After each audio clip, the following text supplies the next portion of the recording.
أعوذ بالله من الشيطان الرجيم. بسم الله الرحمن الرحيم. الطلاق مرتان فإمساك بمعروف أو تسريح بإحسان ولا يحل لكم أن تأخذوا مما آتيتموهن شيئا إلا أن يخافا ألا يقيما حدود الله فإن خفتم ألا يقيما حدود الله فلا جناح عليهما فيما افتدت به تلك حدود الله فلا تعتدوها ومن يتعد حدود الله فأولئك هم الظالمون. محترم حضرات، کل یہ بات آئی تھی کہ طلاق 2 مرتبہ دی جاتی ہے. یہ کون سی طلاق تھی؟ اس پر بات ہوئی تھی. یہ وہ طلاق تھی جس طلاق کے اندر مرد کو اختیار ہوتا ہے کہ وہ اپنی بیوی سے رجوع کر لے اور پھر رشتہ ازدواج باقی رکھے. 2 طلاق ہی کے اندر یہ اختیار ہوتا ہے. تیسرے طلاق کے بعد آدمی کو اختیار نہیں رہتا. پھر اللہ تعالیٰ نے یہ بھی فرمایا فَإِمْسَاكُمْ بِمَعْرُوف، یا تو پھر اچھے طریقے سے روک کر کے رکھیے. 2 طلاق دینے کے بعد پھر آدمی سمجھ بوجھ سے کام لے، اس کو اپنی زوجیت میں رکھے. اگر معاملہ بنتا ہوا نظر نہیں آ رہا ہے او تصریح بإحسان، یا پھر تیسری طلاق دے کر کے اس کو الگ کر لے. یہاں تک بات ہوئی تھی. 2 طلاقیں کہنے کے اندر ایک بات یہ بھی پوشیدہ تھی کہ تیسرے طلاق تک بات پہنچنی ہی نہیں چاہیے. یہ معاملہ جب بندھن ٹوٹتا ہے نکاح کا تو اس میں صرف میاں بیوی الگ نہیں ہوتے، بلکہ ہم دیکھتے ہیں کہ پورا کا پورا خاندان جو ہے اس پر متاثر ہوتا ہے اور دشمنیاں خاندان کے خاندان تک منتقل ہوتی رہتی ہیں. اس لیے اس مصیبت کو جتنی ہم لوگ کم کر سکتے ہیں اتنی کم کرنی چاہیے. اسی لیے اللہ کے رسول صلی اللہ علیہ وسلم نے فرمایا اللہ کے نزدیک حلال چیزوں میں سب سے زیادہ ناپسندیدہ چیز طلاق ہے. اس پر کل بات ہوئی تھی. وَلَا يَحِلُّ لَكُمْ، تمہارے لیے حلال نہیں ہے ان تأخذوا مما آتیتموہن شیئا، کہ جو کچھ چیزیں تم نے ان کو دی ہیں، عورتوں کو دی ہیں، اس کو تم واپس لے لو.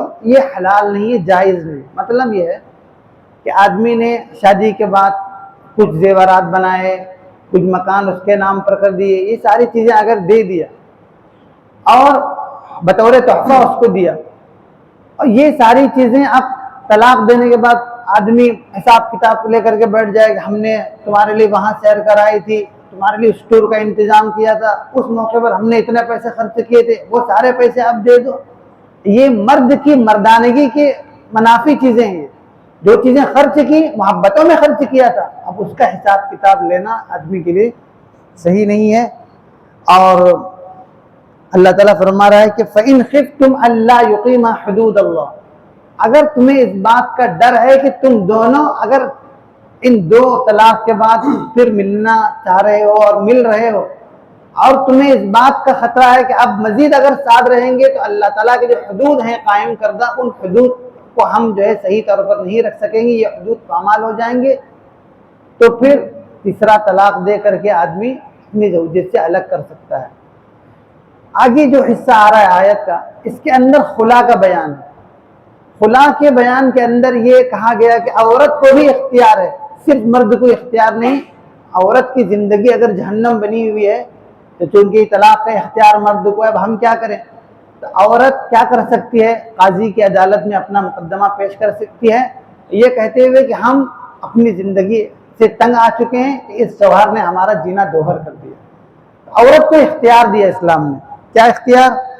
فَإِنْ خِفْتُمْ أَلَّا يُقِيمَا حُدُودَ اللَّهِ فَلَا جُنَاحَ عَلَيْهِمَا، تو دونوں پر بھی کوئی گناہ نہیں ہے فِيمَا افتدت بِهِ، اس بات میں کہ عورت اپنا مہر واپس لوٹا دے، جو کچھ اس کو دیا گیا ہے. خلا میں کیا ہوتا ہے؟ خلا میں یہ ہوتا ہے کہ عورت اگر زوجیت سے علیحدہ ہونا چاہتی ہے تو جو اس نے مہر دیا ہے خلا کے اندر وہ مہر واپس لوٹائے گی.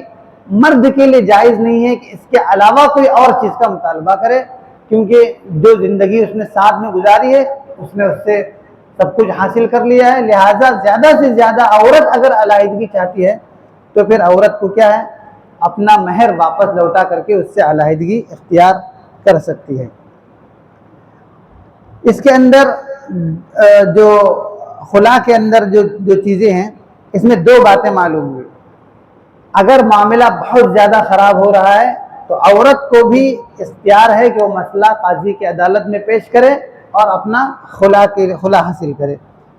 دوسری چیز یہ ہے، عورت کو جب معلوم ہے کہ یہ معاملہ اب بالکل بنے گا ہی نہیں، اس میں جو بگاڑ آیا ہے اس میں ملنے کی کوئی شکل نہیں، دونوں طرف سے فریقین کی جانب سے کچھ لوگ بیٹھ کر کے آپس میں صلح کی اور سدھار کی کوشش کر چکے اور معاملہ ایک دم خراب ہو گیا ہے، تو اس وقت جو ہے عورت اس بات کا مطالبہ کر سکتی ہے کہ وہ اپنی شوہر سے علیحدگی اختیار کرے. اللہ تعالیٰ فرما رہا ہے تلک حدود اللہ، یہ اللہ کے حدود ہیں جس نے جو اللہ تعالیٰ نے قائم کیے ہیں، فلا تعتدوها، لہٰذا اب ان حدود کو تجاوز نہ کرو.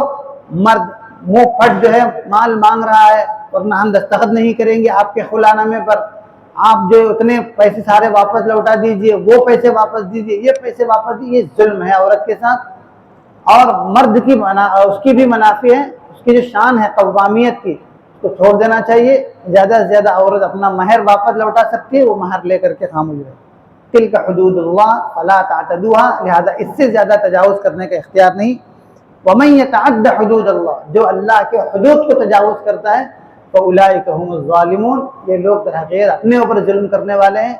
اللہ کے قائم کردہ حدود کو تجاوز کرنے کا اختیار اگرچہ مرد کسی درجے میں کیوں نہ ہو، لیکن اللہ کے قائم کردہ حدود کو پامال کرنے کا اختیار اس کے پاس نہیں. ایسے لوگوں کو اللہ تعالیٰ نے ظالم قرار دیا ہے جو اس کے قائم کردہ حدود کو پامال کرتے ہیں. اب اس کے بعد تیسری طلاق، اور تیسرے طلاق کے بعد اگر کسی کو پچھتاوا ہو اور پھر رجوع کرنا چاہتا ہے، اس پر جو باتیں سامنے آ رہی ہیں اس پر کل انشاءاللہ گفتگو ہوگی. اللہ تعالیٰ سے دعا ہے کہ اللہ تعالیٰ صحیح طور پر اسلام کی تعلیمات کو سمجھنے اور معاشرتی زندگی میں بھی اس کو اپنانے کی اللہ تعالیٰ توفیق نصیب کرے. وآخر دعوانا ان الحمد للہ.